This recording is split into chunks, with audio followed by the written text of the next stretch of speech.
Hi, my friends. Welcome to our next installment of resume development. This one is for my folks that are active military or former military. This entire segment is going to be about including military content into your resume and formatting it. So join me if that applies to you. Military service is listed on your resume the same as professional experience because it is professional experience. And as you can see from this example that we have on the screen, starts education. If we move down to experience, we'll see this candidate added some ventures experience while they were a student, but then also listed kind of the name of their organization. Sometimes folks will list it officially as like the United States Army, other times as this candidate put in like the US Army Parachute Team. Anything that's going to help that reader make a mental picture of what you were doing is going to be helpful. So you can, again, list that under experience. I also have had candidates that will separate out like professional or industry experience, and then they'll have a separate section on military experience. Both are okay. Again, just be consistent with whatever you choose. One of the hardest elements for our military and veteran community to kind of wrap their minds around is letting go of some of that military jargon when writing a resume, because again, that resume is a marketing document. The goal of the tool is to help position your skills and strengths and personality and personal brand to that hiring manager. And we want them to always be able to understand the language that you're using. Anytime our minds come across a word or an acronym it doesn't understand, takes 7 seconds for the brain to refocus again. So very important that we keep things as reader friendly as possible. That includes spelling out acronyms instead of using numbers and code letters, spelling things out in a way that is going to resonate with the reader. And then putting technical terms into layman's terms, layperson's terms. And if there's one thing I know, it's again, this is something you absolutely have to connect with another person on. Let them read your resume, let them review it and say what words didn't make sense to you. We want those honest opinions because we want to get that out of the way before you are sending that resume out to other folks. Again, we want to make sure all of that language is understandable. And again, happy to help as a coach. Next, it's helping you market those skills.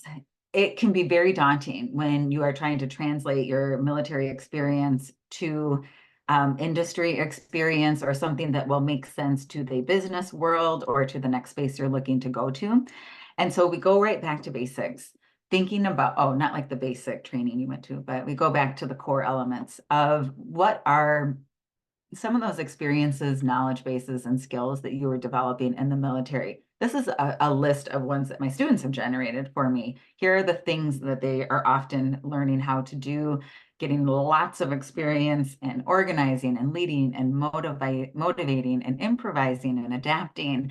These are things that you just, it's the water you're swimming in every day in your service or in your reserve duty. It's just what you're doing, but we don't always think about like, oh, that's actually a really desirable skill in the workforce. And I want to make sure that I am elevating that in the best possible way to position myself differently.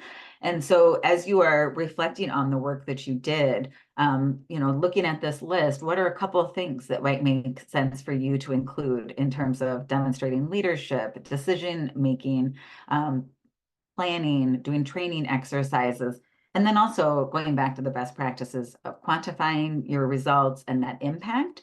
So for example, led a team of 12 in a multi-state training exercise. Those things can really make a wow factor on your resume. Also, we want to explain why something was important or what it was the overall goal or impact was. It can be hard for people to picture the reasoning rationale behind the work that you're doing in the military because it's not something that everybody does. It's not as understandable. So we want to think about how you demonstrated the skills and who it was for and why.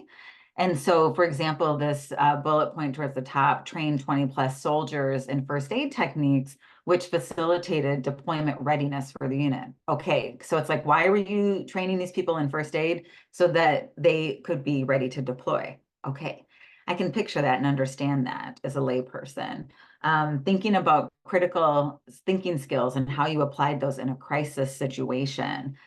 We have examples at the bottom again, where we're also putting in more metrics and showing impact. So it's built again on those best practices you've heard about in the other videos of making sure that you're quantifying that, but just putting that little lens over the work that you did in the military and making sure you're eliminating jargon, explaining why you did something or what the importance was, and making sure you have someone else's eyes on it so that they can help you identify how well it resonates with the reader.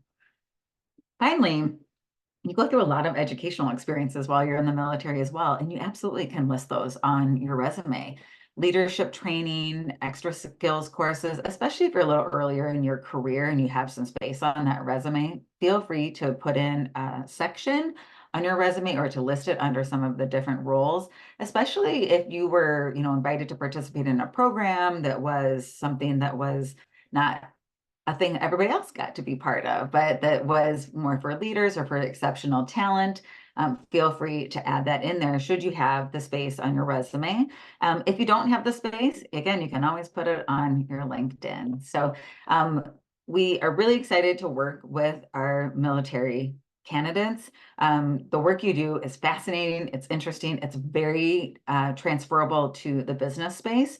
And you are not alone in struggling a little bit to demonstrate it on a resume. That's why we're here to help you. So as you are refining your resume and putting in that military content, we go back to those final action steps as always. Upload that resume into VMOC, get some feedback on it, put it back in there, make sure you connect with a coach after you have done that VMOC review so that you can discuss your resume. And we'll always be working with you to refine it so that it's landing exactly the way that you are hoping. Thank you.